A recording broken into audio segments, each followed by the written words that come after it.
तो आज की क्लास में हम क्या सीखेंगे?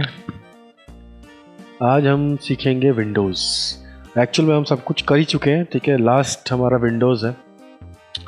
तो विंडोज़ में बहुत सारी चीज़ें आपको रिपीटेड मोड में भी नज़र आएंगी। तो जो चीज़ें हमने रिपीट कर ली होगी उसे हम सरपास कर जाएंगे, ठीक है। और जो चीज़ें हमने नहीं करी होंगी उसे हम यहाँ पर देखेंगे, ठीक है। तो चलिए, सबसे पहली चीज़ है हमारे पास अरेंज। क्या है ये अरेंज और कैसे काम करता है ये? देखिए, कई बार जब आप कुछ पिक्चरें नहीं खोलते हैं, ठीक है, कुछ पिक्चरें नहीं खोलते हैं का मतलब आप एक साथ काफ़ी सारी पिक्चरों पे अगर काम कर रहे हो, तो मान लीजिए कि आप काफ़ी सारे पिक्चर पे काम कर सकते हैं। आप देख सकते हैं कि आपके ऊपर बहुत सारी पिक्चरें यूज़ के लिए खोली हुई हैं। नाउ क्या करते हैं, हम चलते हैं विंडो में और अरेंज में, ठीक है। ये देखिए, टाइल्स ऑल वर्टिकली, ठीक है। आप देख सकते हैं कि मैंने जितनी भी पिक्चरों का यूज़ किया है, ठीक है, वो सारी जिस पे आप यूज़ करेंगे, देखिए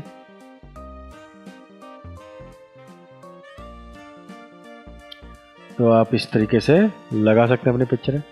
मतलब लगा के सकते हैं, ये पिक्चरों को देखने का एक पार्ट है कि आप जितनी पिक्चरों पे आप काम कर रहे हैं उन सब पिक्चरों को जो है आप आसानी से देख पाएंगे, उनको टाइल कर पाएंगे, ठीक है। और इस तरीके से आपको समझ में आ जाएगा कि आपने एक साथ कितनी पिक्चरें जो है ओपन करी हुई हैं। और इससे आपको एक व्यू भी मिल जाता है कि भैया किस पे कैसे और कहाँ सेट करना है हमने इसको, तो आप देख सकते हैं, है ना। तो इस तरीके से हम ये सारी पिक्चरों को आपस में टाइल, ये बहुत सारे अलग अलग तरीके की चीज़ है। पहला वाला हम पे वर्टिकली था, दूसरा टाइल्स हॉरिजॉन्टली है, ठीक है। तीसरा हमारे पास ये है 2 अप हॉरिजॉन्टल, 2 अप वर्टिकल्स, ठीक है। एंड फिर हमारे पास 3 अप हॉरिजॉन्टल वर्टिकल है।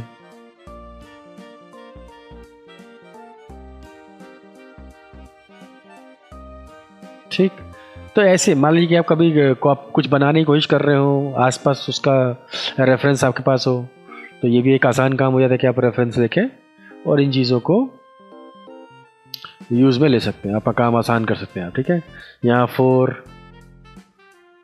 यहाँ 6, तो मल्टीपल चीज़ों को आप एक साथ दायरे में रख के और अपने काम को अंजाम दे सकते हैं, ठीक है। यहाँ है कंसोलिडेट, ये जो ऊपर टैब सारे लग जाते हैं इनको हम कंसोलिडेशन मोड बोलते हैं। तो यहाँ पे ये सारे कंसोलिडेट हो गए हमारे पास, ठीक है। इसके अलावा फिर से आपके पास है टाइल्स हैं, ये देखिए जितने हैं सबके सब स्क्रीन में आपके लग चुके हैं। तो इनके लिए भी आप, ये है सारी कहानी आपके अरेंज के पार्ट की, जिसमें कि आप मल्टीपल नंबर ऑफ फाइल्स खोलते हैं और आप इस तरह की चीज़ें, देखिए फ्लोटिंग है ये आपका तैरता हुआ नज़र आ जाएगा जिस पे आप क्लिक कर रहे हैं, ठीक है। फ्लोट इन ऑल विंडोज़, तो सारे विंडोज़ फ्लोट करने लग गए आपके, ठीक है। अच्छा, यहाँ से चलते हैं वापस, कंसोलिडेट करते हैं। यहाँ पर क्या करते हैं, अब जैसे मैंने मान लीजिए कि इसको कर लिया 2 पार्ट वर्टिकल, ठीक है। अब क्या होगा, मैं इनके, ये है मेरे पास एक, एंड नाउ मैथ जूम, ठीक है। तो जितना परसेंट ये जूम होगा आपका उतना ही परसेंट, देख सकते हैं आप नीचे का पार्ट कि 76.58% जूम और 76.58% जूम। तो ये आप कर सकते हैं जितना भी आप अपने जूम लेवल पर रखेंगे, दूसरा वाला पार्ट आपका अकॉर्डिंग टू वो मैच कर लेगा, ठीक है। एक और कंडीशन है हमारे पास, लोकेशन, ठीक है।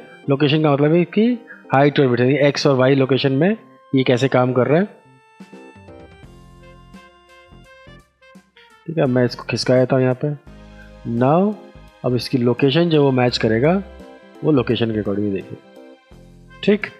तो ये भी अरेंज करने के लिए एक अच्छा पार्ट है। इस तरीके से चीज़ों को अरेंज करते हैं, ठीक है। मैच ऑल, आप इन सब चीज़ों का भी इस्तेमाल कर सकते हैं।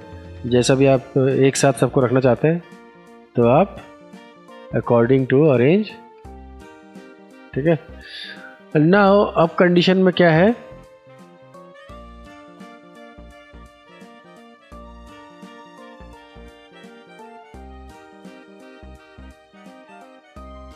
ठीक है। ये डुप्लीकेट बनाने के लिए आपके पास लास्ट में जो भी मैं पिक्सल पिक करता हूँ, देखो ये और ये दोनों लास्ट वाला, ठीक है।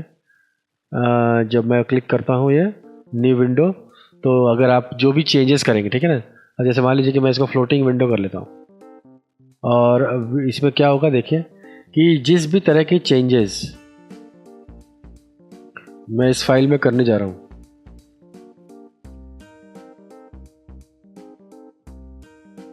ठीक है, तो आप देखते हैं कि सीधा अपडेट हो जाती है पिक्चर। तो डुप्लीकेशन में क्या होता है कि जब आप काम करते रहते तो आपको दिखता रहेगा कि आपको क्या काम करना है और किस तरीके से आप चीज़ें करना चाहते हैं। तो लाइव आपके पास अपडेट आती रहती है जिसमें आपको समझ में आता है कि जो भी मैं कर रहा हूँ उसका क्या व्यवहारिक जो है आंसर आपको मिलता रहता है। तो ये कुछ चीज़ें ऐसी हैं जिसको कि आप अरेंज से कर सकते हो, ठीक है। अरेंज की बात है वर्क स्पेस। वर्क स्पेस में क्या होता है, अब जैसे कि मान लीजिए कि आप किसी भी चीज़ पे काम करते हो, आप क्या काम कर रहे हैं वो बहुत ज़रूरी है। क्या ज़रूरी है इसमें कि आप लेआउटिंग कर रहे हैं, आप डिजिटल पेंटिंग कर रहे हैं, आप ये देखिए टाइपोग्राफी कर रहे हैं, देखिए, ठीक है, ये एसेंशियल है। ये 3D का काम कर रहे हैं आप, ठीक है। जैसे मैं आपको एक 3D में इसे बेसिकली कुछ करने के लिए है नहीं, लेकिन जब 3D नाम आ गया है तो देखते हैं।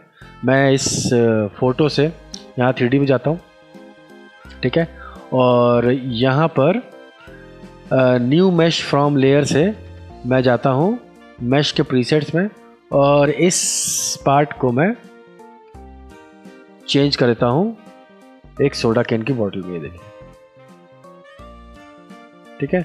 तो ये इतना काम आप कर सकते हैं जब भी आप इस्तेमाल करना चाहेंगे, ठीक है। तो बहुत आसान है करना, कुछ भी फ़ोटो लीजिए और बस उसको आप वहाँ दिए गए एनवायरनमेंट के अकॉर्डिंग बदल सकते हैं, ठीक है। तो मैं वापस से right click, convert to smart object.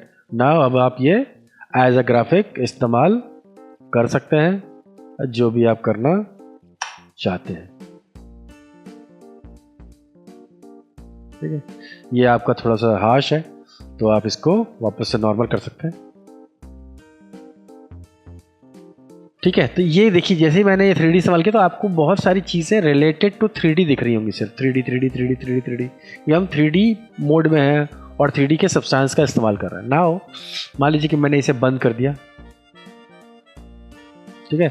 जैसे ही मैं नॉर्मल हुआ अब सब कुछ वापस जाऊंगा, क्योंकि मुझे अब समझ में नहीं आ रहा है कि मैं इस मोड से बाहर निकलना चाहता हूँ। तो मैं चलता हूँ वर्क स्पेस पे और 3D से बाहर आके एसेंशियल्स में आता हूँ। देखिए एसेंशियल्स में वो सारी ज़रूरी चीज़ें जो एक बेसिक काम के लिए ज़रूरत होती है वो सारी की सारी चीज़ें आपको खुल के मिल जाएंगी, ठीक है। तो ये क्या होता है कि जिस बिहेवियर सेटअप पे आप काम करते हैं 3D ग्राफिक एंड वेब, तो ग्राफिक एंड वेब में हमें टाइपोग्राफी से रिलेटेड चीज़ें चाहिए, ठीक है, लेयर पैनल चाहिए, यहाँ प्रॉपर्टी लाइब्रेरीज और लेयर कॉम्प चाहिए, ठीक है, टूल्स चाहिए।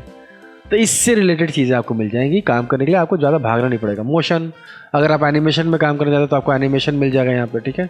एनिमेशन के बारे में मैं बात करूंगा अभी थोड़ी देर में, ठीक है। एनिमेशन के बारे में हम बात करेंगे जब हम टाइमलाइन की बात करेंगे। इसमें क्या पेंटिंग कर रहे हैं, देखिए मैंने आपको बताया था कि अगर आपको पेंटिंग पुटिंग का शौक है तो आपको कलर्स मिल जाएंगे, ठीक है, ब्रशेज मिल जाएंगे। तो रिलेटेड टू वो सारी चीज़ें जो किसी एक काम को करने के लिए आपको ज़रूरत पड़ती है। फोटोग्राफी में आपको सारे नेविगेशन मिल जाएगा, हिस्टोग्राम मिल जाएगा, ठीक है, एडजस्टमेंट लेयर मिल जाएगी। तो आप समझ गए होंगे कि जिस भी चीज़ से रिलेटेड हम काम करते हैं उस चीज़ के अकॉर्डिंग जो भी आपको काम करना है, तो ज़्यादातर बेसिक चीज़ें जो स्टार्ट करते हैं वो एसेंशियल से स्टार्ट करते हैं। यहाँ हर चीज़ होती है, बाकी चीज़ें किसी स्पेसिफिक चीज़ के ऊपर आधारित होती है, ठीक है। अब मान लीजिए कि आपकी कहानी ख़राब है, मतलब मैंने कुछ चीज़ें बिगाड़ दी, बिगाड़ने से ये मैंने स्टार्टिंग में आपको बताया था कि ये सारी फ्लोटिंग है, विंडोज़ हैं, कोई विंडो की मुझे ज़रूरत है तो मैं खोल रहा हूँ, किसी विंडो की ज़रूरत नहीं तो मैं नहीं खोल रहा हूँ। ये देखिए ये मैंने इसमें सब कुछ ऐसे खोल के अब मुझे समझ में नहीं आ रहा कि मुझे क्या करना चाहिए। तो नाउ अब है आपके लिए एक की काम की काम का मतलब है कीवर्ड है रीसेट एसेंशियल्स। तो क्या होगा, एसेंशियल जब खुला था और जैसा उसका सेटअप था बाय डिफ़ॉल्ट, ये उसी सेटअप पे चला जाएगा। जितना आपने गंद फैलाया होगा वो ऑटोमेटिकली साफ़ हो जाएगा, नॉर्मलाइज हो जाएगा, जिससे कि आप कन्फ्यूजन में नहीं रहेंगे। ठीक है, तो ये है कि नए लोग जब काम करना शुरू करते हैं तो इस तरह की छोटी मोटी गलतियाँ होती रहती हैं। तो उसके लिए आप, तो इसके लिए एक और काम करते हैं, जैसे कि आप नए हो और आपको लगता है कि मुझे बहुत सारी चीज़ों की ज़रूरत नहीं है। ठीक है, तो मान लीजिए कि मैं इस बेसिक सेटअप के लिए कुछ चीज़ें खोलना चाहता हूँ। जैसे मुझे एक कलर पैलेट चाहिए। ठीक है, तो मैंने एक कलर पैलेट खोल लिया। नाउ मुझे एक ग्रेडिएंट पैनल भी चाहिए, तो मैंने ग्रेडिएंट पैनल खोल लिया है। एंड मुझे एडजस्टमेंट लेयर चाहिए, तो मैंने एडजस्टमेंट का पैनल खोल लिया है। ऐसे ही कुछ लेयर्स मुझे चाहिए जिसके लिए मैं काम करूँ, और सबसे ज़रूरी मुझे लेयर पैनल चाहिए, तो मैंने एक लेयर पैनल भी खोल लिया। इन सब चीज़ों की मुझे ज़रूरत है स्टार्टिंग के दौरान। मैं चाहता हूँ कि इसके अलावा कुछ और ना खुले जब भी मैं अपना सिस्टम ऑन करूँ और अपने इस बेसिक पैरामीटर सेटअप। तो अब देखिए वर्क स्पेस में जाएँ, यहाँ पहले बाय डिफ़ॉल्ट बहुत सारी चीज़ें बनी हुई हैं। नाउ वर्क स्पेस, ठीक है, अब ये मेरा वर्क स्पेस है, माई वर्क स्पेस, या मैं नाम के साथ सेव करता हूँ ये मेरा वर्क, मैं ओके करता हूँ। नाउ आप देख सकते हैं यहाँ पर हो गया। अब मैं अरेंज जाके वापस से एसेंशियल पे आता हूँ। ठीक है, या दूसरे पार्ट्स पे जाता हूँ, ग्राफिक, देखिए सब खत्म हो गया, मोशन। अब मेरा यहाँ पर देखिए क्या है, मैंने अपने नाम से एक सेव कर रखा है, सैम नाम से सेव किया था। सैम नाम से सेव करेंगे तो वो सारी चीज़ें खुल के आपके सामने आएंगी जो इनिशियली आपने अपने इस टैब में जुगाड़े थे। ठीक है, रीसेट कर दूंगा, देखिए सब कुछ नॉर्मल हो जाएगा।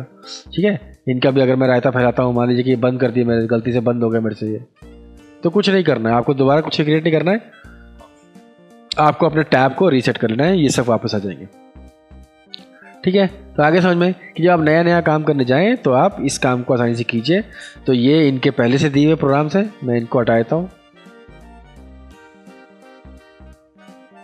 ठीक है, और वर्क स्पेस में एसेंशियल को करता हूँ रीसेट। तो अब वर्क स्पेस भी हो गया आपका एसेंशियल मेरा, और इनके बाय डिफ़ॉल्ट जो तो है वो सारे। तो जिस भी चीज़ पे आप काम करेंगे उस पर आप आसानी से काम कर सकते हैं। कीबोर्ड शॉर्टकट मेन्यूज़ देखिए आ जाएंगे। कई बार आपको याद करने की ज़रूरत पड़ती है किसी शॉर्टकट मेन्यूज़ वगैरह, तो आप यहाँ से भी और यहाँ से भी कीबोर्ड शॉर्टकट मेन्यूज़ में जा सकते हैं। ठीक है, तो याद रखने के लिए है। इसके अलावा आप लॉक कर सकते हैं वर्क स्पेस को। ठीक है, वापस से मैं इसको अनलॉक करता हूँ। तो ये थी कहानी सारे वर्क स्पेस की, कि जिस चीज़ पे आधारित आप काम कर रहे हैं उसी वर्क स्टाइल पे काम कीजिए, उसी तरीके के वर्क स्पेस पे काम कीजिए, आपका काम थोड़ा सा आसान हो जाएगा। 3D में आपको मैंने बताया कि जब भी आप 3D का इस्तेमाल करेंगे तो ये 3D के स्टेशन खुल जाएंगे, और जो भी चीज़ें 3D में, अब क्योंकि अभी आप 3D पे काम नहीं कर रहे हैं, ठीक है, तो इसलिए मैं बहुत बेसिक चीज़ आपको 3D के बारे में बताता हूँ। आपको यहाँ कुछ करना नहीं होता है। ठीक है, आपको एक प्लेन चाहिए होता है। अगर मैं ये प्लेन एक लेयर क्रिएट करके निकाल लूँ, जैसे मान लीजिए कि ये बैकड्रॉप है, मैं इस बैकड्रॉप पे एक ठीक है बनाता हूँ और इसमें एक कलर फिल करता हूँ एक नई लेयर पे, डन।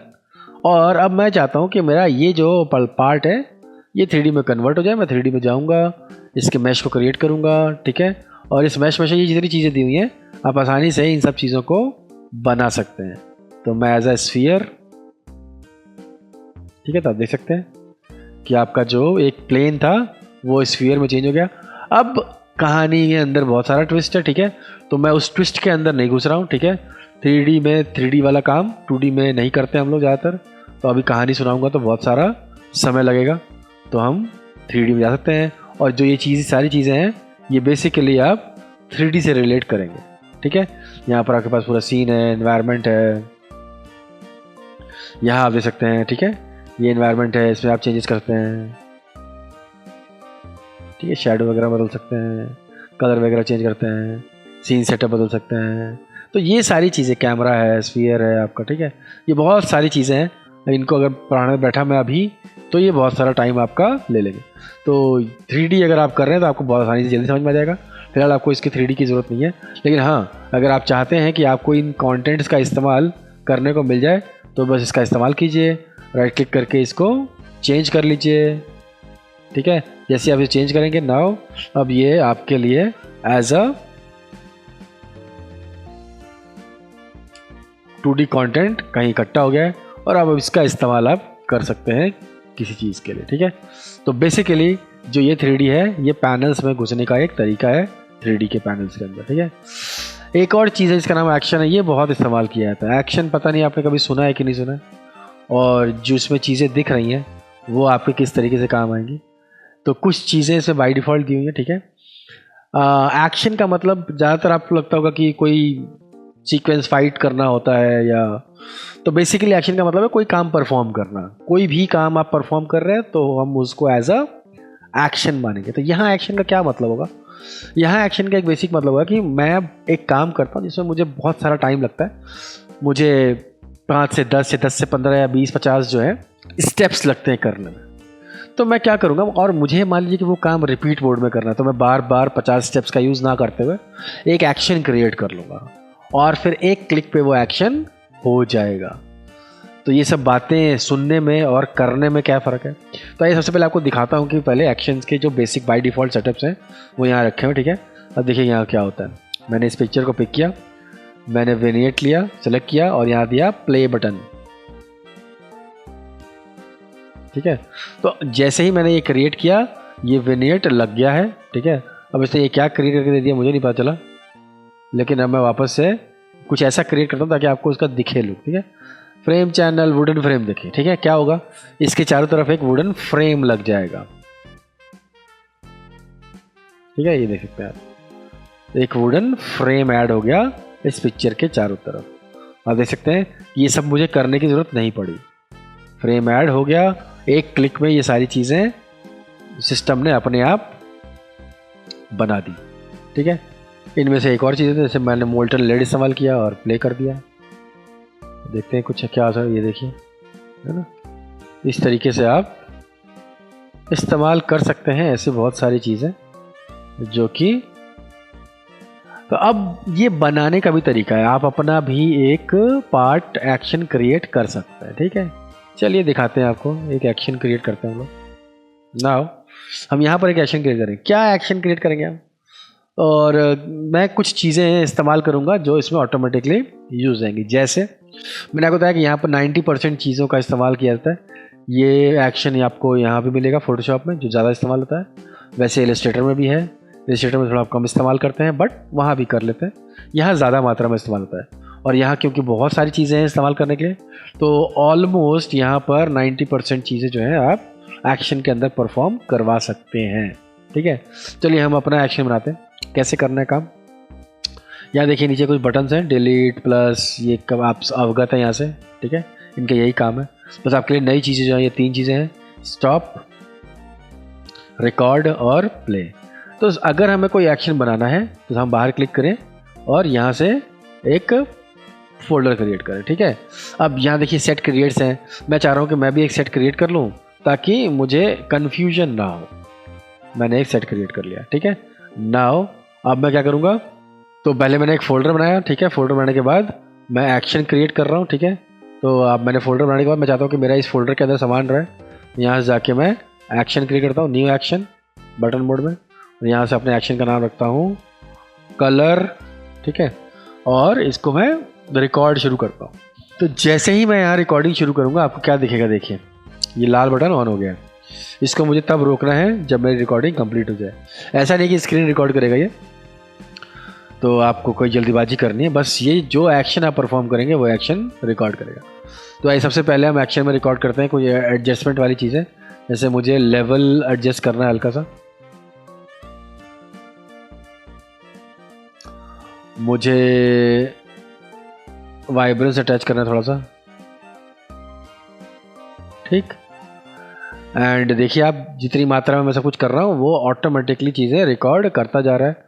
बस फिलहाल इसके लिए इतना ही करना है मुझे, ठीक है। 2 चीज़ें मैंने ऐड कर ली, और मुझे कुछ ऐड करना है तो मैं चला जाता हूँ इसके फ़िल्टर मोड में, और इसको मैं फ़िल्टर मोड में चेंज करता हूँ, कन्वर्ट टू स्मार्ट ऑब्जेक्ट, और फिल्टर गैलरी में जाता हूँ और मैं ओके करता हूँ, ठीक है।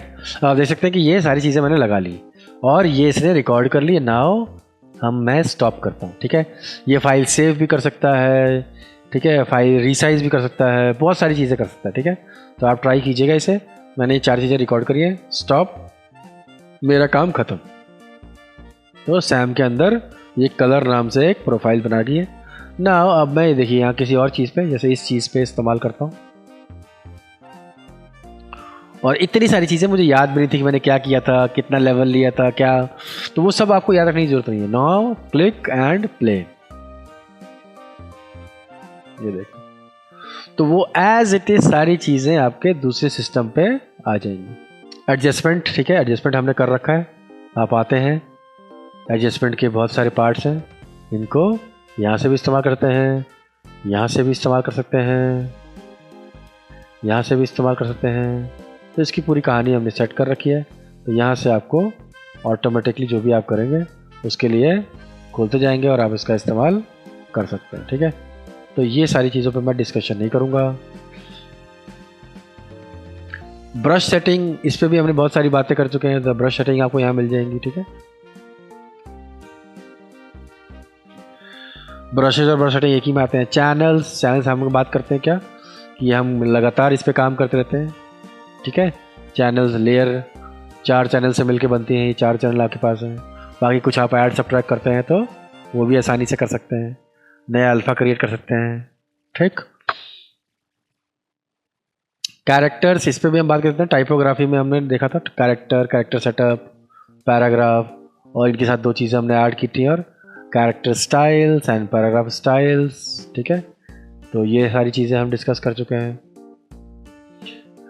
इसके अलावा हमारे पास है कैरेक्टर स्टाइल, क्लोन सोर्स, हमारे पास ये पिक्चर है, ठीक है, एंड इस पिक्चर को मैंने क्लोन करना है। तो चलिए क्लोन करते हैं इस पिक्चर को। तो क्लोनिंग का क्या सिस्टम था, क्लोन उठाया, यहाँ से टारगेट सेट किया और यहाँ टारगेट बना दिया, ठीक है। मैं ओपेसिटी को बढ़ा देता हूँ और यहाँ देखिए आप, ठीक है। लेकिन कहानी में ट्विस्ट ये है कि मुझे ये सिमेट्रिकल वर्जन चाहिए, ये जिस डायरेक्शन में बैठी है इस डायरेक्शन में नहीं चाहिए, इसकी अपोजिट डायरेक्शन में चाहिए। नाउ कहानी में ट्विस्ट क्या आएगा, अब मैं चाहता हूँ कि मैं इसकी क्लोनिंग करूँ, ठीक है। इसकी क्लोनिंग करूँ का मतलब कि मैं इस एरिया में जो है इसकी क्लोनिंग करना चाहता हूँ, लेकिन डायरेक्शन अपोजिट होना चाहिए मेरे पास। तो मैं वापस जाता हूँ, क्लोन पिक करता हूँ, टारगेट सेट करता हूँ ऑल्ट दबा के, और यहाँ पर आता हूँ। ये देखिए क्या दिखा रहा है, ठीक है, फ्लिप हॉरिजॉन्टल, क्लिक किया मैंने। नाउ ये देखिए, देखिए आपको क्या किया मैंने, है ना। तो वापस सेट कीजिए। अब मैं यहाँ से सेट करता हूँ और वही सेम फंडा अपनाना शुरू करता हूँ यहाँ से। ये देखिए, देख रहे हैं। तो अगर आपको बिल्कुल अपोजिट डायरेक्शन में चाहिए तो यहाँ से पिक कीजिए ऑल्ट और डायरेक्शन को अपोजिट रखिए। ये देखिए, जहाँ जहाँ आप ले जाएंगे वहाँ वहाँ पर आपका सेटअप जो है वो क्रिएट हो जाएगा। तो किसी भी डायरेक्शन में चेंज करने के लिए किसी को भी हम इस्तेमाल करते हैं। यहाँ से ये वर्टिकल और हॉरिजॉन्टल दोनों हो सकता है। अब मुझे एक और पिक करता हूँ और इसको ऑफ करके इसको ऑन करता हूँ। नाउ क्लिक एंड ये देखिए क्या होगा, ठीक है।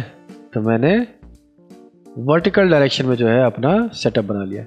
तो आप इसी तरीके से किसी भी डायरेक्शन में अपना सेटअप, थोड़ा सा एंगल क्रिएट कर जाता है। मैं चाहता हूँ कि मैं इसको यहाँ से क्लिक करूँ और 30 डिग्री एंगल पे जो है इसको मैं, ये देखिए, ठीक है। तो ये 30 डिग्री एंगल पे चला गया, ये इसी 30 डिग्री एंगल पे घूम गया। तो ये है आपकी सारी कहानी, जो यहाँ से आप कुछ चीज़ें, ठीक है, डार्क एंड लाइट मोड है यहाँ पर, ठीक है।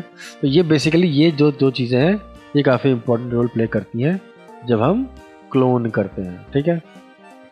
कलर है, कलर तो कलर ही है, आपको पता ही है, स्वैचेस, कलर्स, जो चीज़ें आपको नहीं दिखती हैं। गैल्प साइन की अगर मैं बात करूँ तो गैल्प साइन एक ऐसे साइंस हैं जो कि कीबोर्ड पे नहीं होते हैं, और अगर आपको कुछ चाहिए होता है तो आप यहाँ क्लिक करते हैं, ठीक है, और कुछ ऐसे वर्ड्स और अल्फ़ाबेट्स, ठीक है, उसके अकॉर्डिंग आपका ये गैल्प साइन या ग्लिप्सेस जो है वो बदल जाते हैं, या आप बड़ा छोटा कर सकते हैं।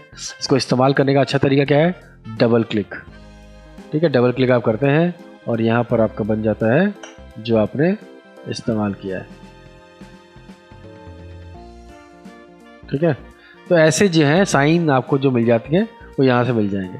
ऑल में कर देंगे तो सारे के सारे साइन मिल जाएंगे, ठीक है, एंटायर में, ठीक है। तो ये है, बाकी आप अलग से भी चुन सकते हैं। तो बेसिकली ये वो साइंस होते हैं जो कि सारे के सारे कीबोर्ड पे नज़र नहीं आते। देखिए बहुत सारे हैं, ये पूरा इनका जमावड़ा यहाँ पे, लेकिन ये इनके अकॉर्डिंग बदल जाते हैं। क्या? अगर जो भी आप फॉन्ट फैमिली चूज़ करेंगे उसके अकॉर्डिंग इनकी बहुतायत कम और ज़्यादा हो सकती है। देखिए कितने से, ठीक है ना। तो इस तरीके साइंस के लिए आप इसका इस्तेमाल कर सकते हैं, गैल्प या ग्लिप्स। ग्रेडियंट पैनल है जो वहाँ से खुलता है वो यहाँ से भी खुल सकता है, यहाँ से डायरेक्टली आप ग्रेडियंट का इस्तेमाल कर सकते हैं। नाइस। हिस्टोग्राम, हिस्टोग्राम किस लिए होता है? चेक करने के लिए होता है हिस्टोग्राम, ठीक है, कि कलर का सेटलमेंट क्या है इसके अंदर, ठीक है। जैसे जिस भी मैं फ़ोटो को खोलूँगा हिस्टोग्राम बताएगा आपको कि उसमें रेड ग्रीन ब्लू सियान मजेंटा येलो का लेवल कहाँ है, क्या है, वो आपको समझ में आना शुरू हो जाएगा। देखिए, तो पिक्चर जैसी भी होगी उसके कलर के डिस्ट्रीब्यूशन के लिए हम हिस्टोग्राम का इस्तेमाल कर सकते हैं। इसके बाद हिस्ट्री है। हिस्ट्री की खास बात क्या है कि जब भी आप कहीं पे कुछ काम कर रहे थे, मैंने ये काम किया हुआ है, इसकी हिस्ट्री है। देखिए सारी हिस्ट्री इकट्ठी आती है। जब आप कंट्रोल Z करते हैं अंडू, देखिए मैं ओपन तक पहुंच सकता हूँ। देखिए पहली पिक्चर मेरी ऐसी थी, फिर मैंने उस पर लेयर बनाई, नई लेवल्स, वाइब्रेंस, ये सब इस्तेमाल किए। तो हिस्ट्री सारी चीज़ें रिकॉर्ड कर लेता है जो जो आपने काम किया होता है। आप यहाँ से इसे रीड भी कर सकते हैं और बैक जाके भी इसका इस्तेमाल कर सकते हैं, ठीक है। तो हिस्ट्री देखने के लिए आप हिस्ट्री का इस्तेमाल कीजिए। नाउ हमारे पास है इन्फो पैनल। इन्फो पैनल खुलते ही आपको समझ में आएगा कि मैं कहाँ हूँ इस वक्त, XY, ठीक है। मैं जो इस्तेमाल करता हूँ उसका क्या बोलते हैं, आई ड्रॉपर का, ठीक है। तो आई ड्रॉपर जब भी इस्तेमाल आप करेंगे, मैं यहाँ से पहले अपना वर्क स्पेस बदल के एसेंशियल कर लूँ ताकि मैं अपने आई ड्रॉपर को खोज लूँ, ठीक है। ये रहा मेरा आई ड्रॉपर। अब देखिए कहाँ गया मेरा इन्फो पैनल, ठीक है। तो इंफॉर्मेशन पैनल में देखिए RGB रंग मैंने क्रिएट कर दिया, देखिए, ठीक है। RGB, CMY कलर, XY कहाँ हूँ मैं, ठीक है, साइज, विड्थ और हाइट, ठीक है। तो यहाँ पर जो भी मैं करूँगा उसका आपको मिल जाएगा। तो मान लीजिए कि मैंने यहाँ पर स्केल का इस्तेमाल किया, रूलर का इस्तेमाल किया, ये देखिए, देखो बता रहा ना X और Y से कहाँ स्टार्ट हुआ मैं, मेरा एंगल कितना है, ऑल्टीट्यूड कितना है, लेंथ कितना है, ब्रेड्थ कितना है। तो ये सारी इन्फॉर्मेशन के लिए इन्फॉर्मेशन पैनल का इस्तेमाल कीजिए, आपको आसानी से ये समझ में आ जाएंगी क्या हिसाब किताब चल रहा है, ठीक है। फिर आपके पास कॉम्प लेयर। क्या होता है ये कॉम्प लेयर, इसकी बात कर लेते हैं। लेयर कॉम्प क्या होता है? देखिए जैसे मेरे पास एक बेसिक सेटअप है, ये इस बेसिक सेटअप में मुझे किसी को दिखाने के लिए इसके 2-4 और अलग अलग पार्ट्स बनाने, तो मुझे क्या करना पड़ेगा, मुझे इनकी कॉपी करनी पड़ेगी, बहुत सारे चेंजेस करने पड़ेंगे, ठीक है। मैं मिनिमम एफर्ट के साथ मल्टीपल चेंजेस करना चाहता हूँ, उसके लिए मुझे लेयर कॉम्प का ऑप्शन जो है वो आसान लगता है। तो आप देखिए यहाँ पे मैंने लेयर कॉम्पोजिशन खोला, ठीक है। पहले मुझे यही सेटअप रखना है, तो मैं इस सेटअप पे क्या करूँगा, यहाँ से प्लस के साइन पे क्लिक करूँगा। यहाँ विजिबिलिटी, पोजीशन, अपीयरेंस और layer comp selection for smart object, इनको चेक रखूँगा क्योंकि ये इन सब चीज़ों पे काम करता है। अगर आप किसी की ओपेसिटी पे काम करेंगे, किसी की पोजीशन को चेंज करेंगे, ठीक है, अपीयरेंस चेंज करेंगे, लेयर का स्टाइल बदलेंगे, ठीक है, और वहाँ पे सिलेक्शन वगैरह कुछ करेंगे, तो ये चेंजेस इस पर विजिबल होंगे आपको। तो पहला लेयर कॉम्प 1 है, मेरा पहला वर्क सिलेक्शन है, तो मैंने पहले को यही रखा है। अब मुझे दूसरे को चेंज करना है। दूसरे को चेंज क्या करना है, तो मैं मान लीजिए कि इस वाले पे, ठीक है, इस वाले पे मैं इसका कलर बदलना चाहता हूँ बस। तो मैं जाऊँगा और अपने कलर बैलेंस पे जाऊँगा, ठीक है, और इसको मैं कर दूँगा चेंज, ये देखिए, ठीक है। लेकिन मैं सारे पे चेंज नहीं चाहता हूँ, तो मैं खाली इस पे चेंज चाहता हूँ, जिसमें मैं करना चाह रहा हूँ, ये देखिए, ठीक है। तो मैं छोटे मोटे चेंजेस करके, ताकि मेरे क्लाइंट को जो है वो मैं ये सारी चेंजेस दिखा सकूँ, ठीक है। मैं दूसरा चेंज किया ये, और मैंने लिख दिया इसको लेयर चेंज 2, ठीक है। अब मैं करना चाहता हूँ कि मैं इन सब पे एक चेंज करना चाहता हूँ, तो मैं एक और पे गया और इस बार मैंने कलर लुकअप्स का इस्तेमाल कर लिया, ठीक है। मान लीजिए कि मैं कलर लुकअप्स पे, ठीक है, मैं ये रखता हूँ, और तीसरा मैंने इसे चेंज कर लिया। नाउ अब क्या करूँगा मैं, अब देखिए आपको कि जब अपने क्लाइंट के पास जाएंगे, आप मल्टीपल चेंजेस करते हैं, बहुत सारे चेंजेस होते हैं उसमें करने के लिए। यहाँ पर आसान क्या मिलता है कि आप एट अ टाइम जब भी लेयर कॉम्प में किसी को क्लिक करेंगे तो स्पेशली वो सारे चेंजेस आपको विजिबल हो जाएंगे, देख सकते हैं आप। ठीक है, तो लेयर कॉम्पोजिशंस काफ़ी आसान तरीके हैं, बहुत सारी चीज़ों में चेंजेस कीजिए और एक ही फाइल के अंदर आपको मल्टीपल लेयर्स और सब चीज़ें बनाने की ज़रूरत नहीं है। ठीक है, आप छोटे मोटे चेंजेस को या डिफरेंट टाइप्स के वेरिएशंस को अपने क्लाइंट को या जिसको भी आपको दिखाना हो कि आप उसको आसानी से दिखा सकते हैं। तो ये था एक और बेसिक सेटअप जिसके थ्रू हम ये काम कर सकते थे। और क्या है हमारे पास, इसके बाद आपके पास लेयर्स हैं। लेयर्स पे तो हमने आपको बहुत सारा बात किया हुआ है, तो इसको एक्सप्लेन करने की मुझे कोई खास ज़रूरत नहीं है। लाइब्रेरीज़ में आपके पास लाइब्रेरीज मिलती हैं, यहाँ पर आप बहुत सारी चीज़ें इकट्ठी कर सकते हैं। मटेरियल्स, ये मटेरियल 3D से बिलोंग करते हैं, तो 3D हम नहीं बात कर रहे हैं यहाँ पर 3D की। ठीक है, जैसे आप कलर्स वगैरह की बात करते हैं 2D में, वैसे ही 3D में मटेरियल्स होते हैं जिनकी हम बात कर सकते हैं। इसके अलावा आपके पास मेजरमेंट लॉग्स, ठीक है, यहाँ से जो भी आप चेंजेस करेंगे और वो सारे चेंजेस आपको दिख जाएंगे आपके। ठीक है, आप रिकॉर्ड कर सकते हैं, आप रिकॉर्ड करते हैं, तो जितने भी आप चेंजेस करेंगे वो सारी चीज़ें आपके इस रिकॉर्ड लिस्ट में मिल जाएंगी, पहली, दूसरी, तीसरी, चौथी। तो ये भी एक बेसिक सेटअप है जिसका आप इस्तेमाल कर सकते हैं। मॉडिफायर की इसके अलावा हमारे पास नेविगेशन है, यहाँ पर आप जूम इन जूम आउट कर सकते हैं। तो आप जहाँ जाना चाहते हैं आप इस नेविगेशन पैनल के होते हुए आप कहीं भी अपने पार्ट को देख सकते हैं। तो ज़्यादा जूम इन पर आप काम कर रहे हो तो एक आसान तरीका है ट्रैवल करने का आपके बोर्ड पे, आर्ट बोर्ड पे। नोट पैड है, नोट पैड नहीं है, नोट है ओनली। ठीक है, आप यहाँ पर नोट्स दे सकते हैं, जैसे यहाँ पर आपके पास नोट्स हैं। ठीक है, क्लिक कीजिए और यहाँ पर अपने जो भी आप लिखना चाहते हैं वो लिखिए और आप मल्टीपल नोट्स जो हैं चेंज कर सकते हैं आप। ठीक है, और जब आप इन पे क्लिक करेंगे तो आपको दिख जाएंगे। तो जब भी आप इसको भेजेंगे किसी को काम करने के लिए, तो आपको उसमें वो सारी चीज़ें विजिबिलिटी मिल जाएगी। तो इस तरीके से आप PDF वगैरह में भी आप इसको सेव कर सकते हैं। जब आप PDF में से सेव करके भेजेंगे तो ये क्लिकेबल होती है और जैसे आप इस पर क्लिक करेंगे तो इनके अंदर जो लिखे हुए डेटाज़ हैं वो आपको विजिबल हो जाएंगे। तो फॉर मोर इन्फॉर्मेशन, आजकल इनका इस्तेमाल कोई कर नहीं रहे क्योंकि आपके पास व्हाट्सएप और बहुत सारी चीज़ें ऐसी हैं जो आप डायरेक्ट इंटरेक्ट कर लेते हैं। लेकिन फिर भी अगर आप फाइल्स के अंदर या PDF के अंदर नोट्स वगैरह सेंड करना चाहें तो इसके माध्यम से आप सेंड कर सकते हैं। पैराग्राफ और पैराग्राफ स्टाइल्स हम बात कर सकते हैं। पाथ, ठीक है, पाथ की हम बात करते हैं जब भी हम बात करते हैं पेन टूल की। पेन टूल लेते हैं, यहाँ से देखिए आप, तो शेप और पाथ दो बनाते हैं आप। ठीक है, तो वो वाला पाथ, तो इसके पाथ का जो भी आप बनाएंगे पाथ में वो आपको इस पाथ कंटेंट में दिख जाएगा। जैसे मैंने अभी पाथ लिया, मैंने कुछ बनाया, तो देखिए ये पाथ आपको यहाँ पर दिख गया। आप इसको यहाँ से डिलीट कर सकते हैं। और उसके अलावा पैटर्न सिस्टम है, पैटर्न खोलते हैं, देखिए आपके पास भरे पूरे पैटर्न्स हैं, यहाँ पर आप अलग अलग पैटर्न्स का इस्तेमाल कर सकते हैं।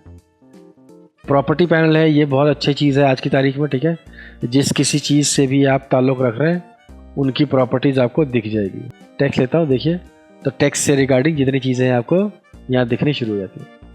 ठीक है, तो ये था बेसिक सेटअप।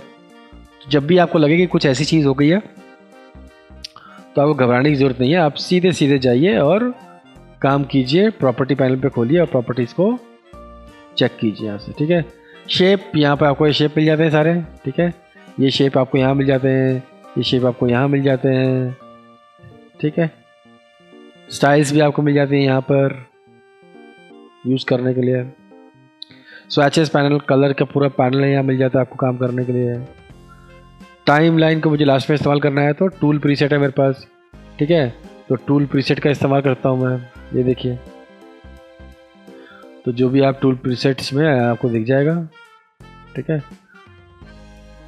तो ये हो गया ऑप्शन पैनल। ऑप्शन पैनल आपका गायब हो जाता है, आप यहाँ से ला सकते हैं। टूल पैनल आपको चाहिए नहीं चाहिए तो आप यहाँ से ला सकते हैं। जो फाइल्स आपकी खोली हुई हैं वो आपको यहाँ से दिख सकती हैं, ठीक है। नाउ अब हमारे पास है last but not least timeline, ठीक है। तो टाइमलाइन का बेसिक इंग्रेडिएंट क्या है इसकी हम बात करेंगे। तो टाइमलाइन हमें देखना है अब, और टाइमलाइन में क्या क्या चीज़ें होती हैं ये आपको पता चलेगा। अब देखिए मैंने कुछ पिक्चरें खोल रखी हैं, ठीक है। और टाइमलाइन क्या करने वाला है, अभी तक हमने जो दो चीज़ें देखी हैं वो है कि हम कुछ बनाते हैं तो उसका जेपीजी निकालते हैं आउटपुट के लिए, दूसरा हम कुछ बनाते हैं तो उसका पीएनजी निकालते हैं, ठीक है। और एक्सपोर्ट में एक दूसरा पार्ट भी है, सॉरी तीसरा पार्ट भी है जिसको हम बोलते हैं जीआईएफ, ठीक है। तो कई लोग इसको जिफ, कई लोग गिफ बोलते हैं इसको, ठीक है। तो जीआईएफ हम इसको बोलते हैं। तो जीआईएफ इमेजेस की खास बात होती है कि इसमें एनिमेशन होता है। तो आइए दिखाते हैं आपको कि फोटोशॉप में आप किस तरीके से एनिमेशन कर सकते हैं। यहाँ एनिमेशन टाइमलाइन पे और फ्रेम बाय फ्रेम सेल के थ्रू दोनों तरीके से पॉसिबल है, ठीक है। लेकिन इतना भी ह्यूज इसमें एनिमेशन की पॉसिबिलिटी नहीं होती जितना कि प्रीमियर या ऐसे सॉफ्टवेयर्स में जो प्रॉपर एडिटिंग के लिए बने हुए हैं, ठीक है। लेकिन हाँ, जीआईएफ इमेज बनाने के लिए ये काफ़ी अच्छा है और हम बना सकते हैं। अगर आपके पास दूसरे चीज़ों की नॉलेज नहीं है और आपको सिर्फ फोटोशॉप आता है तो यहाँ से भी आप एक छोटी मात्रा में जीआईएफ कंटेंट क्रिएट कर सकते हैं, ठीक है। तो करना क्या है, विंडो में जाना है, टाइमलाइन ओपन करना है, ठीक है। देख सकते हैं आप भी टाइमलाइन ओपन होने के बाद आपको क्या करना होता है, यहाँ लिखा है क्रिएट वीडियो टाइमलाइन, ठीक है। और यहाँ से कुछ चीज़ें बनी हुई हैं। तो सबसे पहले हम इसी क्लिक करेंगे। जैसे ही हम क्लिक करेंगे देखिए आपके पास मैंने बताया था ये एज अ लेयर खुल गया, लेकिन ये लेयर जो है वो टाइम लाइन वाइज है, टाइम लाइन के ऊपर, ठीक है। हमें टाइम लाइन के ऊपर काम नहीं करना है, हमने फ्रेम्स पे काम करना है, ठीक है। कर सकते हैं हम वहाँ पर भी काम, कोई इशू नहीं है। फ्रेम्स पे काम करना, फ्रेम्स का क्या मतलब होगा, देखिए जब भी आप एनिमेशन की बात करें तो एनिमेशन का एक बहुत ही छोटा सा रूल है, ठीक है। अगर आप एनिमेशन सीखना चाहते हैं तो आप सीखिए एनिमेशन।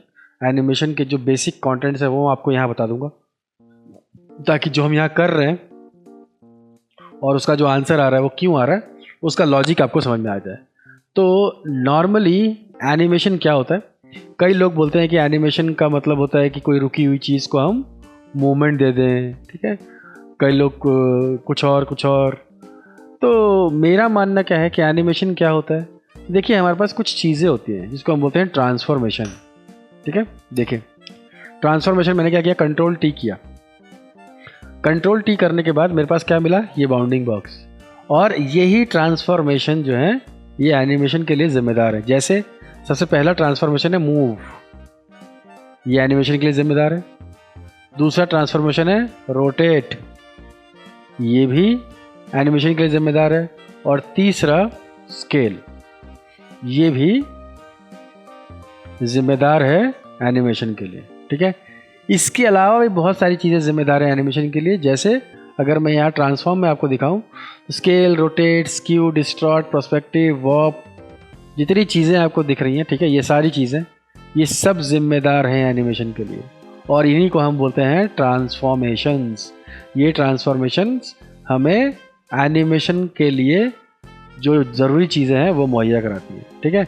तो हम बेसिकली स्केल, मूव और रोटेट से करते हैं, लेकिन ये जितने आपको ट्रांसफॉर्म में दिख रहे हैं ये सारी चीज़ें जिम्मेदार हैं एनिमेशन के लिए। तो मैं आपको दिखाता हूँ कैसे, ठीक है। तो चलिए यहाँ पर सबसे पहले क्या करते हैं, हम इस बॉल एनिमेशन पे यहाँ पर मुझे स्टार्टिंग में अब ये चीज़ ऑफ करनी है। क्या ऑफ करना है, ये स्मार्ट गाइड ऑन है, जिसकी वजह से मैं बार बार स्नैप हो रहा हूँ, जहाँ मैं नहीं चाहता वहाँ भी स्नैप हो रहा हूँ, ठीक है। तो मैं सबसे पहले जाऊँगा व्यू में और स्मार्ट गाइड को ऑफ कर लूँगा थोड़ी देर के लिए, ठीक है। अब मैं बिल्कुल सही हूँ, कहीं स्नैपिंग मेरी नहीं हो रही है। अब एक और चीज़, एनिमेशन हवा में नहीं होता है। एनिमेशन के लिए आपको पहले प्लानिंग करनी पड़ती है, ठीक है। प्लानिंग कैसे करेंगे आप, अब जैसे मेरे को इस बॉल का एनिमेशन करना है, ये बॉल का एनिमेशन ऐसे भी हो सकता है, ये ऊपर और नीचे टिप्पा खा सकती है बॉल, ठीक है। ये बॉल कुछ ऐसे टिप्पा खा सकती है, ये बॉल कुछ ऐसे भी टिप्पा खा सकती है, ठीक है। तो जब तक आप पहले प्लान नहीं करोगे क्या करोगे, तब तक आप एनिमेशन की शुरुआत नहीं कर सकते। तो मैं टॉप टू बॉटम एक जंप करा के बाहर निकाल लूँ, या बॉटम से ही बॉटम पे जंप करा के बाहर निकाल लूँ, या straight word up and down करूँ, ठीक है, या एक्स और वाई पे मूव करूँ। तो इस तरह जितनी भी चीज़ें मैं आपको करके दिखा रहा हूँ ये सब मैं यहाँ पर। तो अब चलिए मैं एक काम करता हूँ। क्या काम करता हूँ? मैं यहाँ से स्टार्ट करता हूँ एनिमेशन कैसे करना है मुझे। तो नाउ मैंने इसको सेट कर लिया कोने में, ये मेरा इसका पहला स्टेप है। दूसरा अब मैं इसे कॉपी कर रहा हूँ, ठीक है। देखिए ये मेरे एनिमेशन का एक बेसिक स्ट्रक्चर है। स्ट्रक्चर का मतलब है प्री प्लान जो मैंने किया है, प्लानिंग, कि ये बॉल यहाँ से आएगी और यहाँ से टिप्पा करके बाहर निकल जाएगी स्क्रीन के, ठीक है। तो इसके लिए मैंने क्या किया, सारी चीज़ों को कॉपी कर लिया। लेकिन अब एनिमेशन का मतलब एक और चीज़ है, क्या, कि जब एनिमेशन ट्रांसफॉर्म होता है, मतलब कि कोई भी ऑब्जेक्ट ट्रांसफॉर्म होता है, मूव, रोटेट, स्केल्स की ये सब भी, यहाँ पर क्या हो रहा है, यहाँ पर ट्रांसफॉर्म का एक पार्ट प्ले हो रहा है, वो है मूव, और एक्स और वाई पोजीशन पे ये मूव कर रहा है, ठीक है। लेकिन ये एनिमेशन कब, ये अभी एनिमेशन नहीं दिख रहा है। मैं सारे के सारे अगर इस फ्रेम को ऑन करता हूँ तो ये एनिमेशन के लिए जिम्मेदार नहीं है। तो मुझे एक तरह का डिज़ाइन दिख रहा है कि मैंने बॉल लगा दिया और एट अ टाइम सब कुछ शो हो रहा है। तो जब एट अ टाइम चीज़ें शो होती हैं तो वो एनिमेशन नहीं कंसीडर की जाती हैं। कंसीडर कब की जाएंगी, जब आप एक के बाद एक एनिमेशन देखोगे। तो जो फ्रेम आप देखोगे वो सिंगल फ्रेम होगी, ठीक है। उसके आगे और पीछे के फ्रेम आपको नहीं दिखेंगे, लेकिन आपको हर बार फ्रेम कौन से दिखेंगे, आगे वाले, ठीक है। तो लेट्स सी कि क्या कहना चाहता हूं मैं, आपको प्रैक्टिकल से समझ में आ जाएगा। नाउ अब मेरे पास ये है, ठीक है। मान लीजिए कि मैं अपने इस बैकग्राउंड को कुछ अलग कलर करता हूं, ठीक है, और इस कलर के ऊपर मैं अपना बॉल टिप्पा कराता हूं। नाउ सबसे पहली कंडीशन देखिए क्या होती है, लेयर्स में आपके पास सारे कॉपीड एलिमेंट, यानी कि जितने भी आपके पास फ्रेम्स हैं वो सब लेयर में है। कब क्या दिखेगा वो टाइमलाइन डिसाइड करेगा, ठीक है। तो सबसे पहले इसकी प्रिपरेशन करते हैं। इसकी प्रिपरेशन हमने कर ली, हमने सारे के सारे फ्रेम्स तैयार कर लिए। अब हम नेक्स्ट प्रिपरेशन करेंगे कि कब कौन सा क्या दिखना चाहिए। तो टाइमलाइन पे आते हैं, और टाइमलाइन पे सबसे देखिए पहले यहाँ पे देखा 5.01, ये 5 सेकेंड है, यानी कि आपको होल्ड मिलेगा 5 सेकेंड का।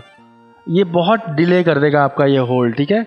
मैं फिलहाल कर रहा हूँ नो डिले, ठीक है। नो डिले का मतलब है कि हर एक फ्रेम के बाद कोई टाइम का गैप नहीं मिलेगा, वो बस एक के बाद एक, जैसे आप पलक झपकते हैं वैसे दिखाई देगा आपको, ठीक है।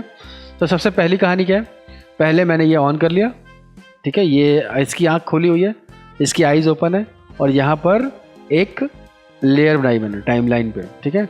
नेक्स्ट अब क्या सिचुएशन दिख रही है, फर्स्ट फ्रेम पे आपको बैकग्राउंड दिखेगा ये वाला, और ये वाली बॉल दिखेगी। नेक्स्ट प्लस साइन पे क्लिक करूँगा, अभी देखो क्या हो रहा है, सेकंड पे भी सेम ही दिख रहा है।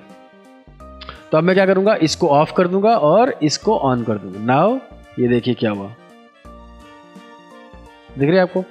तो अब आपको यही कंटिन्यूएशन में करना है, हर यहाँ से एक फ्रेम बनाएंगे और क्या दिखना चाहिए वो यहाँ से ऑन कर लेंगे। इस प्रोसेस को मुझे कंटिन्यूटी में करना है। तो मैं ये प्रोसेस करता हूं, मैं इसको थोड़ा फास्ट फॉरवर्ड कर दूंगा।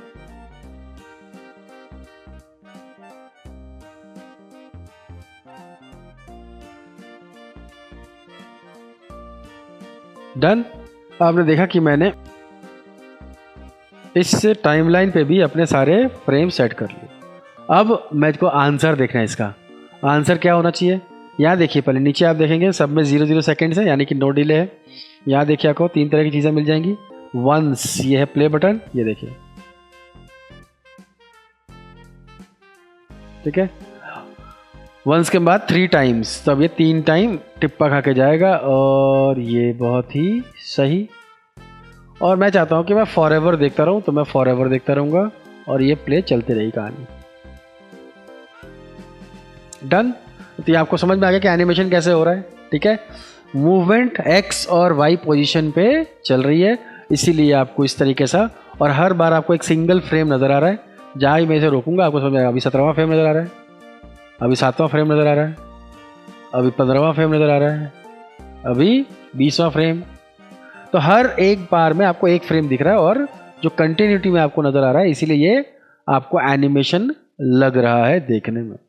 कॉन्सेप्ट क्लियर हो गया एनिमेशन का, कि अगर आप किसी भी चीज़ पे एनिमेशन करना चाहते हैं तो आप उस पर ट्रांसफॉर्मेशन ऐड करते हैं, सबसे पहली चीज़। और दूसरी चीज़ कि आपको एक फ्रेम एक टाइम एट अ टाइम दिखना चाहिए, और जैसे ही आप ये फ्रेम लगातार देखते रहेंगे आपको फीलिंग आएगी कि आपकी कोई भी चीज़ एनिमेट हो रही है।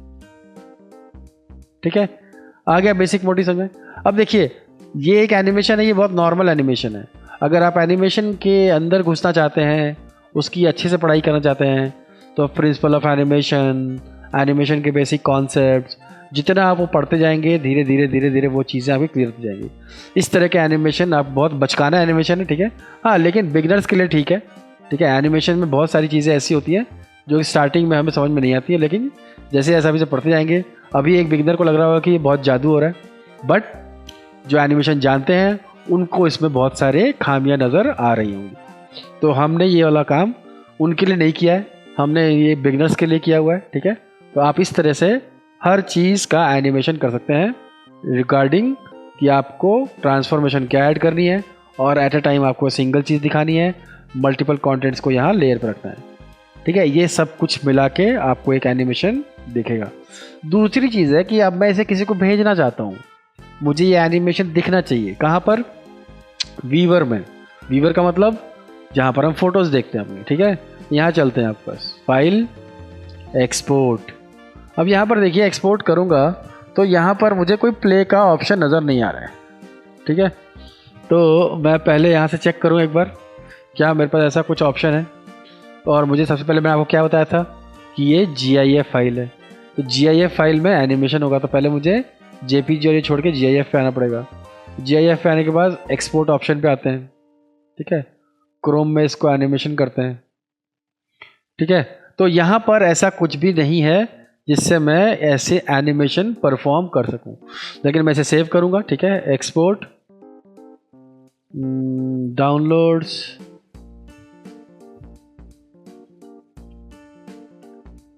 ठीक है, मैंने कर लिया। नाउ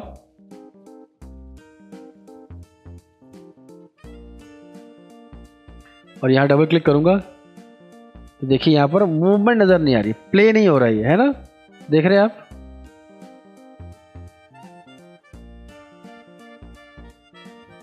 तो ये देखिए क्या प्ले नहीं हो रहा है यहाँ पर, तो ये स्लाइड शो टाइप बन गया कुछ, लेकिन हमारा एनिमेशन प्ले नहीं हुआ इसमें।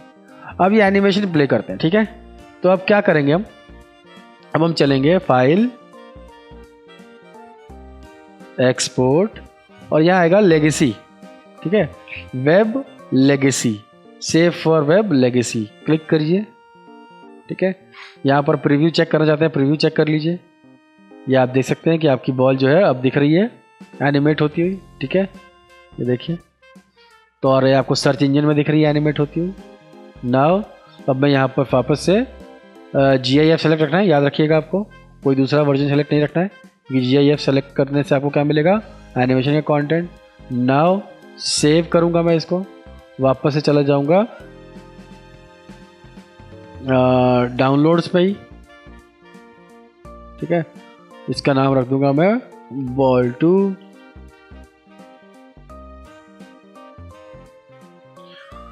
और दूसरी चीज़ कि मुझे यहाँ पर दो चीज़ें दिख रही है, देखो HTML images only, HTML only, images only. तो मुझे इन सब चीज़ों में इमेजेस ओनली पिक करनी है, ठीक है, क्योंकि मेरे पास ओनली इमेज है। ओके, सेव करते हैं और यहाँ से करते हैं डन, ठीक है। नाउ वापस चलते हैं, ठीक है, ये देखिए बॉल 2, डबल क्लिक, ये देखिए।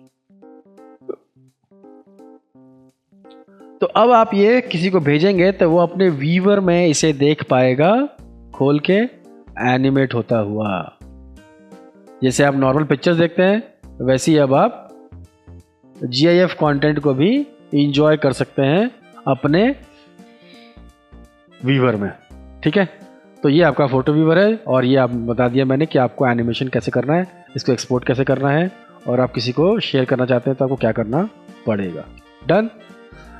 यही काम कर सकते हैं कि और भी काम करते हैं, बहुत सारे काम कर सकते हैं अगर आप चाहें तो, ठीक है।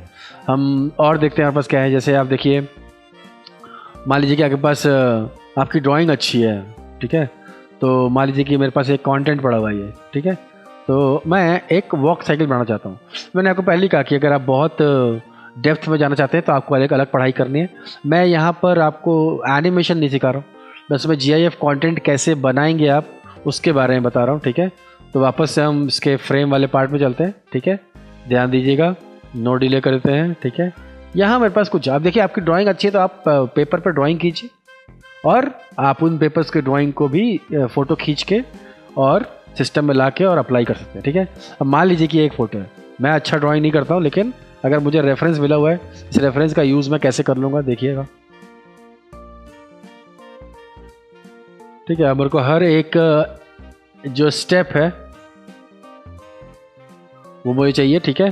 तो यहाँ से control x, control shift we, अब ये प्रोसेस करता हूँ मैं, फिर मैं इसको फास्ट फॉरवर्ड कर दूंगा।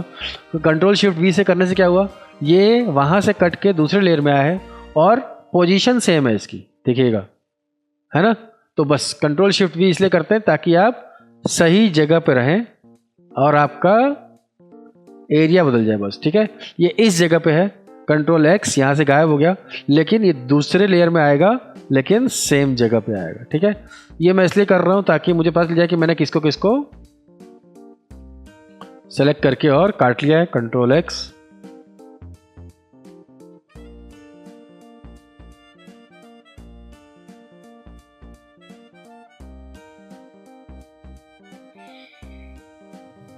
तो ये मैंने सारे काट लिए।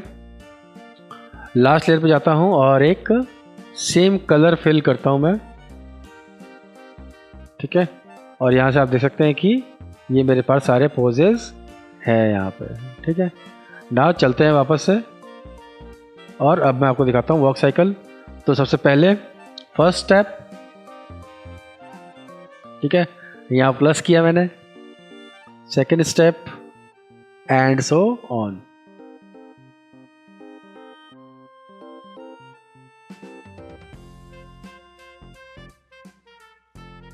नाउ प्ले, ठीक है।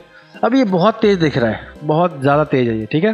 तो हम क्या करेंगे एनिमेशन में, अब देखिए क्या होता है, ये भी एक तरह का कॉन्सेप्ट है। अभी मेरे पास कितनी पिक्चर्स हैं, 9 पिक्चर्स हैं। 9 पिक्चर्स में नो डिले का मतलब है जब आप, अभी आपके पास 1 सेकंड का एनिमेशन बनी है, 1 सेकंड का एनिमेशन होने के लिए आपके पास 24 से 30 फ्रेम होने चाहिए, ठीक है। अगर आपने FPS समझा है या सुना है तो FPS का एक बेसिक मतलब है फ्रेम पर सेकेंड। तो अभी आप 1 सेकंड में के 9वें हिस्से पे हैं, ठीक है ना। इसीलिए आपको ये चीज़ें, आपकी आंखें जो है इतनी तेज़ देख रही हैं ना। हम चेंज करते हैं इसको, ठीक है। हम 2 सेकंड के डिले पे ले चलते हैं इसको। तो मैंने सारे के सारे फ्रेम्स में 0.2 सेकंड का डिले कर दिया। नाउ अब जब हम इसका एनिमेशन देखेंगे तो ये 9 ही फ्रेम का एनिमेशन है, बट टाइम वाइज थोड़ा सा बढ़ जाएगा, ये देखिए, देख रहे हैं आप।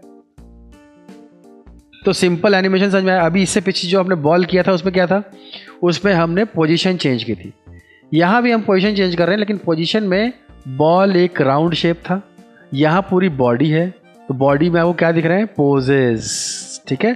तो अगर एक सिंगल फ्रेम पे एक पोज है तो मल्टीपल पोजेस जब आप लगातार देखेंगे तो आपको इस तरह का एनिमेशन नज़र आ जाएगा। तो ये ह्यूमन वॉक साइकिल है। इसके अलावा आप इस तरह का वॉक साइकिल भी परफॉर्म कर सकते हैं, ठीक है।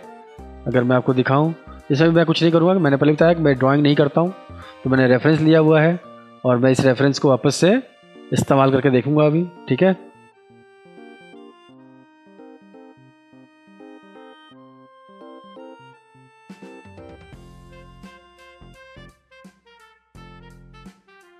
तो अब मैं इसके बैकग्राउंड में भी एक कलर डालूंगा, ठीक है। और पिछली बार हमने क्या किया था और इस बार हम कैसे करते हैं, देखिए। पिछली बार जो हमने किया था वो क्या था कि हर स्टेप एक कदम आगे जा रहा था, देख रहे हैं आप। इस बार देखिएगा क्या होगा, इस बार हम मून वॉक टाइप कुछ बनाएंगे, ठीक है। तो हम क्या करेंगे,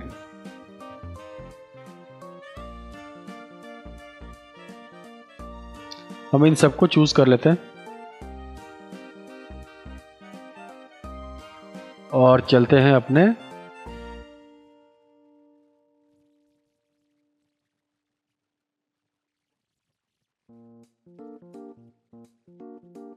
ठीक है। और यहाँ पर लेते हैं ये और ये। तब क्या हुआ, ये आप देखा आपने क्या हुआ, मैंने इन्हें सेंटर में अलाइन कर लिया है। नाउ सब बंद करेंगे।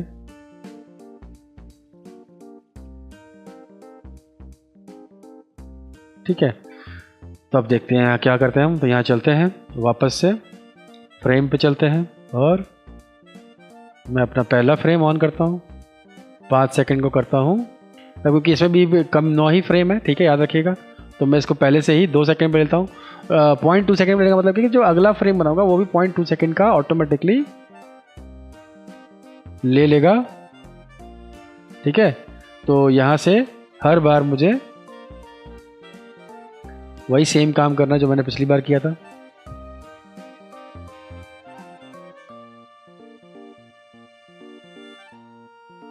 ठीक है, नाउ प्ले, ये देखिए नाउ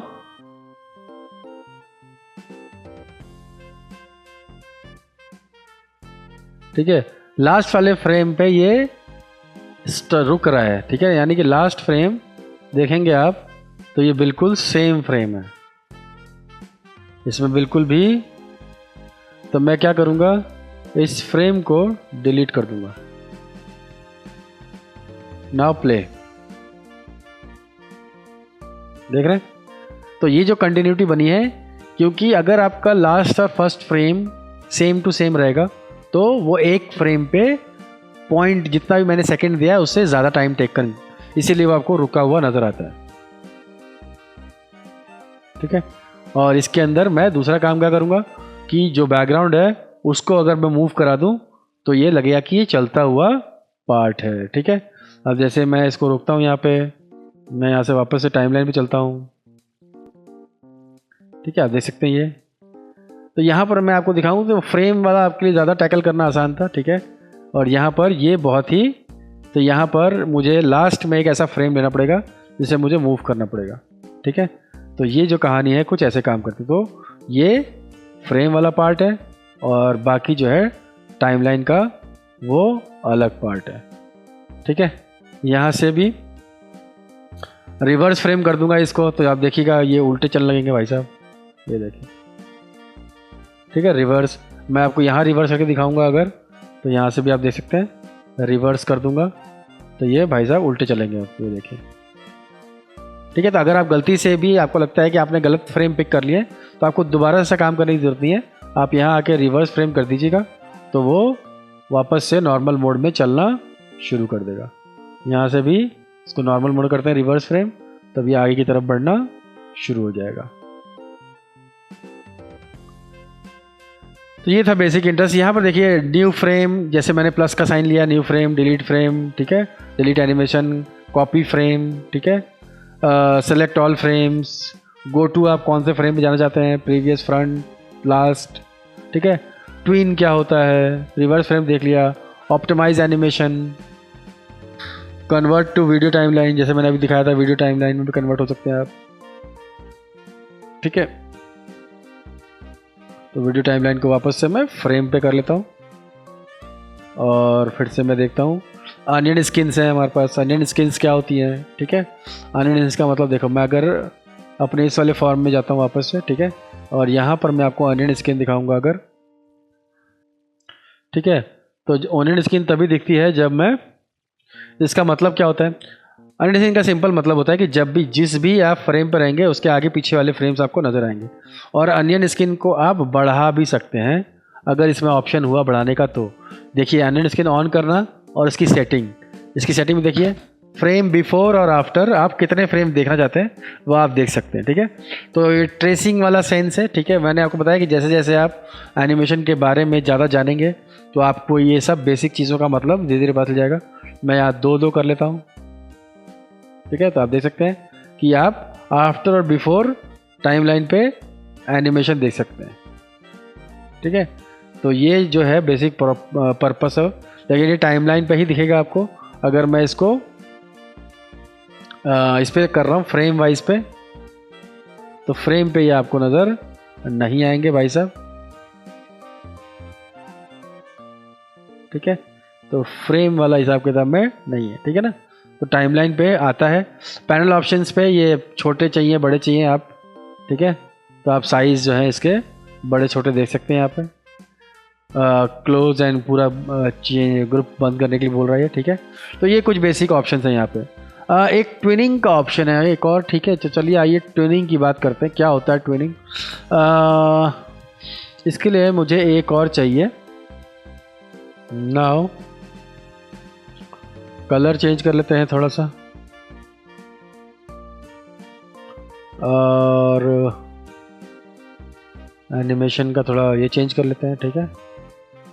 अब देखिए ट्विन का मतलब होता है इन बिटवीन, एक फ्रेम से दूसरे फ्रेम के बीच का जो सफ़र है वो ट्विन है, ठीक है। इसका क्या मतलब होता है, ट्विन का मतलब क्या होगा, आइए देखते हैं आपको। तो मैं इसको 5 सेकेंड से वापस से नो डिले कर लेता हूँ, ठीक है। और अब मैं यहाँ पर, तो मेरे को 2 चीज़ें चाहिए, ठीक है। तो मैं इसी कॉपी कर लेता हूँ एक और इस बार इसका कलर जो है बदल के कुछ और कर लेता हूँ, ठीक है। नाउ अब मुझे क्या करना है कि यहाँ पर एक फ्रेम लेना है, ठीक है। और इस फ्रेम में मुझे एक को रखना है और इस फ्रेम में मुझे दूसरे को रखना है, ठीक है। जैसे ही मैंने ये 2 फ्रेम बनाए, आपने देखे कि यहाँ से जो ट्विनिंग का ऑप्शन ऑफ था वो ऑन हो गया ऑटोमेटिकली, ठीक है। मैं क्या करना चाहता हूँ, मैं क्लिक करता हूँ ट्विन। अब ट्विन मेरे से पूछता है, ठीक है, कि मुझे कितने फ्रेम ऐड करने हैं इन बिटवीन। अभी कोई फ्रेम ऐड नहीं है, ठीक है। एक फ्रेम ये है, एक फ्रेम ये है, लेकिन ये एनिमेशन नहीं है, ये 2 अलग अलग फ्रेम्स हैं। अब ये मेरे से पूछ रहा है कि कितने फ्रेम ऐड करूँ मैं बोलता हूँ 20 फ्रेम्स ऐड कर दे, ठीक है। ऑल लेयर, सेलेक्टेड लेयर, ठीक है। दूसरी चीज़ क्या है, पोजीशन, स्केल, रोटेशन, इफेक्ट, ठीक है ना। सॉरी, पोजीशन, ओपेसिटी और इफेक्ट। पोजीशन क्या है, पहले एक यहाँ था और एक यहाँ आ गया, ठीक है। इफेक्ट क्या है, एक कलर चेंज किया हुआ है हमने। ओपेसिटी, तो ये इन तीनों चीज़ों पे एनिमेट होगा, ठीक है। प्ले करते हैं, देखिए।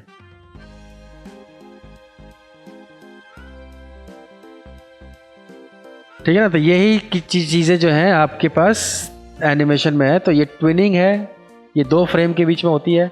2 फ्रेम के बीच में आप अपने हिसाब से मल्टीपल फ्रेम्स ले सकते हैं, ठीक है। तो ये आसानी से आप कर सकते हैं। तो कुछ इस तरीके से आप ट्विनिंग भी करते हैं। अब एक और बात करते हैं हम, अब सिर्फ 2 ही फ्रेम में गेम खेलेंगे, ठीक है। मैं एक आई ब्लिंक एनिमेशन बनाना चाहता हूँ, जिसके लिए मैंने ये फ़ोटो ली है। इसमें आपको थोड़ी मेहनत करनी पड़ेगी, ठीक है, कि आपको आई ब्लिंक बनाना पड़ेगा। तो इन दोनों में से मैं देखता हूँ कि मैं किस पे जो है काम बेहतर कर सकता हूँ। चलिए, ठीक है। तो मैं आप कुछ बोलूँगा नहीं, मैं डायरेक्ट इसको करके आप फास्ट फॉरवर्ड कर दूंगा, तो आपको जल्दी समझ आएगा। एनिमेशन के लिए हमें 2 लेयर्स चाहिए, मैं आपको बता दूं।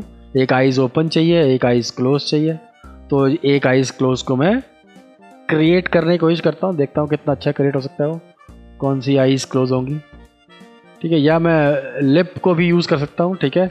मान लीजिए कि मैंने लिप यूज़ किया, देख लेते हैं कौन सा बढ़िया होता है, ठीक है। और इससे कंट्रोल है control C, control shift V। और इस वाले पार्ट में नाउ मैं जाता हूँ और सेलेक्ट ऑप्शन से मॉडिफाई करता हूँ और एक्सपेंड करता हूँ 20 के आसपास, ठीक है।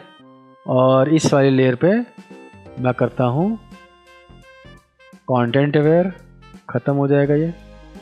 No no no no no, deselect, ठीक है। फिर मैं लेता हूँ ये,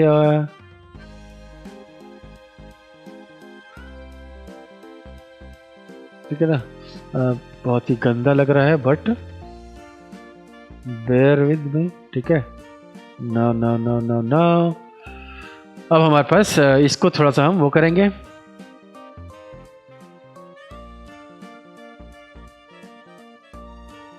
ठीक है। आप खाली मेरे करने का मतलब समझिएगा क्या किया है मैंने, बस कितना अच्छा हो रहा है कितना ख़राब हो रहा है इस पे ध्यान मत दीजिएगा, ठीक है।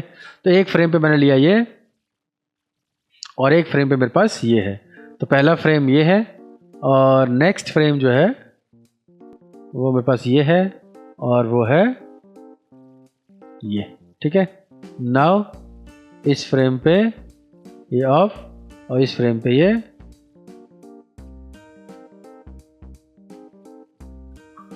पहले फ्रेम पे ये दिखेगा और दूसरे फ्रेम पे ये दिखेगा। नाउ प्ले, ये देखिए, ठीक है। तो अगर आपने सही से काम किया होगा तो ये इस तरीके से दिख सकता है। दूसरा मैं जो करने की कोशिश कर रहा था वो है आई ब्लिंक ऑप्शन, ठीक है। इसको भी मैं हटा ही दूं।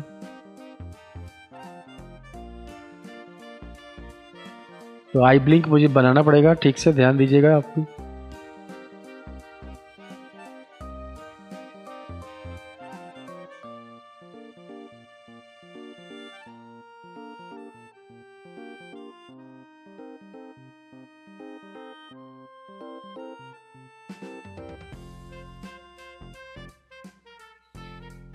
ठीक है, तो आप ये देख सकते हैं कि ये जो इतनी मेहनत की गई है उस पर कुछ आप ऐसा भी क्रिएट करते हैं। बस आपको थोड़ी मेहनत करनी पड़ेगी जब आप ये बनाने की कोशिश करेंगे। जैसे मैंने लिप्स बनाए थे और अब ये आईज़ बनाए हैं मैंने, ठीक है।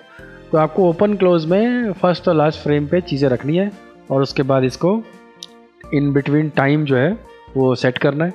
बहुत अगर नो डिले कर देंगे आप तो ये बहुत जल्दी परफॉर्म करेगा, ठीक है।